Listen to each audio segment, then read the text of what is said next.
श्री चरणों में प्रणाम निवेदन करता हूँ और बिना किसी भूमिका के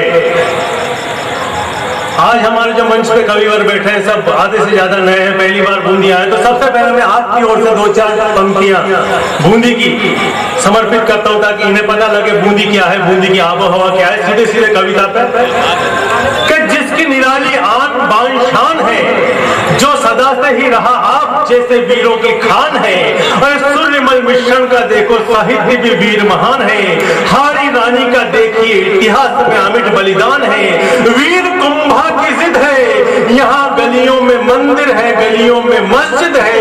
अरे पूरे देश में प्रसिद्ध बूंदी की बूंदी है, मेरी बूंदी बस बूंदी है, मेरी बूंदी।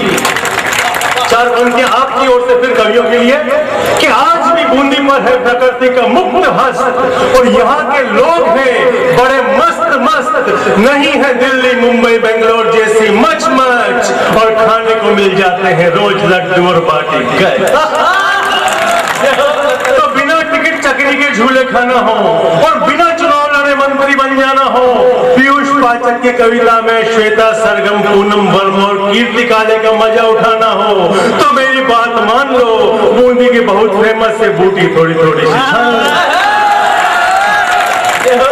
जब बूटी की बात आई तो हमारे साथी हैं भाई बुद्धि जी, मैंने कहा गंदगी बहुत है, मच्छर होगा, मैंने कहा नहीं, मैंने कहा मक्खी होगी कि नहीं, मैंने कहा मकोड़ा होगा कि नहीं, मैंने कहा कॉकरोच होगा कि नहीं।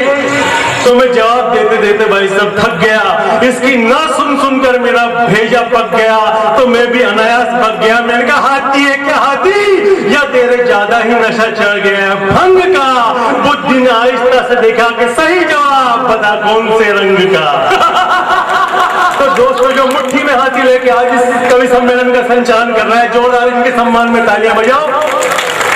तो घरवाली ने द्वार खोले, घुसते ही भाई बुद्धि प्रकाश जी बोले कि मित्रों ने पिला दी भांग भर चुल्लू और खामखा बना दिया हमें उल्लू। भाभी जी ने कहा कि चारों तरफ मैंने माना कि भंगेड़ियों की जमात है, लेकिन आप उल्लू बने, कौन सी नहीं बात। इनको उल्लू से बहुत प्रेम है। ड्राइंग रूम में उल्लू के खूबसूरत चित्र लगा रखे हैं। एक दिन कवि सम्मेलन से घर आए, ड्राइंग रूम देखते ही अपनी श्रीमती जी पर चिल्लाए कि तुमने ड्राइंग रूम से उल्लू के सारे खूबसूरत चित्र क्यों हटाए। तो भाभी जी ने कहा जब भी कोई मेहमान घर पे आता है ध्यान तो आप पर ही जाता है, अजी चित्र हटाना तो हमारी मजबूरी है, आपके होते हुए चित्र क्या जरूरी। महीने में 4 दिन अपनी पत्नी के लिए बुद्धि जी खाना बनाते हैं जैसे पत्नी भक्त सच्चा, लेकिन खाना बिल्कुल कच्चा। इसका कारण ये बताते हैं कि साले कुकर भी मेरी घरवाली को देखकर ही सीटी बजाते हैं।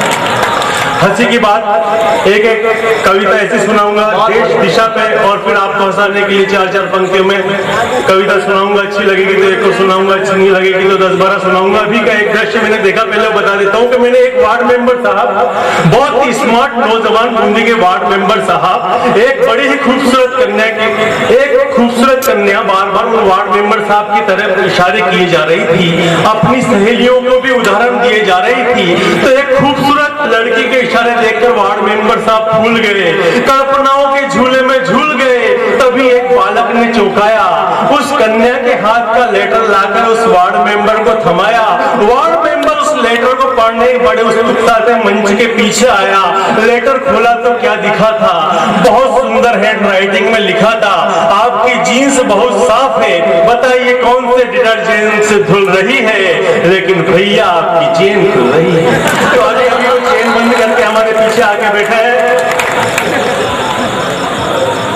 अभी एक मंत्री जी, 4 पंक्तियां बताता हूँ। एक मंत्री जी आए वृक्षारोपण समारोह में, तभी मीडिया वाले उनके फोटो खींचने आए। मंत्री जी पौधा लगाते लगाते समझ नहीं पाए कि फोटो कैसे खिंचाए, तो एक पेड़ वहां था उसको पकड़कर खड़े हो गए और किसानों से कहा पेड़ लगाओ।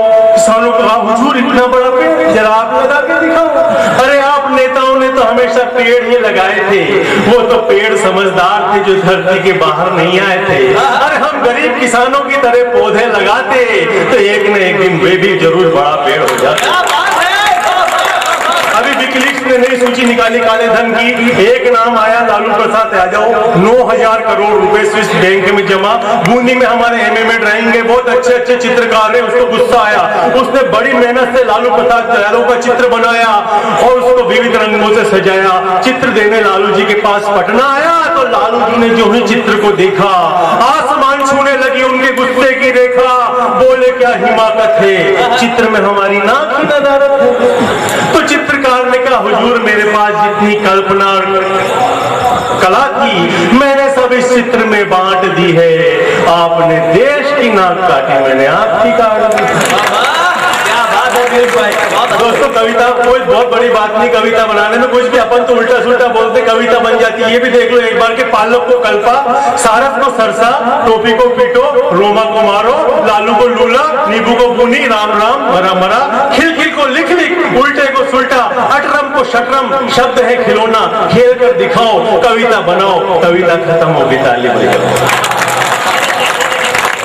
जब विदेशों में पैसा जा रहा है उसकी महंगाई का असर हमारे यहाँ भी आएगा। आप भी सब्जी मंडी गए होंगे, मैं भी गया, मैंने देखा उस बाहर गए पैसे का असर या बूंदी की सब्जी मंडी में कि सब्जी मंडी भी फिल्मी जगत से महंगी नजर आती है और सब्जियां कमबख्त फिल्मी सितारों की तरह नखरे दिखाती है। आलू अमरीश पुरी की तरह आंख दिखाता है और गोभी और भिंडी ऐश्वर्या राय की तरह कजरारे कजरारे गाती है। लेने जाओगे तो दूर खिसक जाएगी, आप कोई अभिषेक बच्चन नहीं हो जो आपके पास आएगी। ये तो हास्य की बात, लेकिन दोस्तों कवि की कल्पना कहती है कि लगातार सस्तापन आया है। 4 पंक्तियां देखिए कि अनमोल होती है जान, जान की कीमत चंद नोट और नोटों से बिकते हैं अनमोल वोट। रद्दी के भाव शहीदों की तस्वीरें हैं और नैतिक मूल्य औंधे मुंह गिरे हैं। कोई लेने वाला नहीं ईमान को, ईमानदारी मुफ्त पड़ी कर रही है। तो कौन कहता है कि फिर महंगाई बढ़ रही है? ऐसे में मेरे देश को बड़े कष्ट हो गए हैं, कदम दर कदम लोग भ्रष्ट हो गए हैं। तो हालात इतने विकट हो गए कि अखबार लाट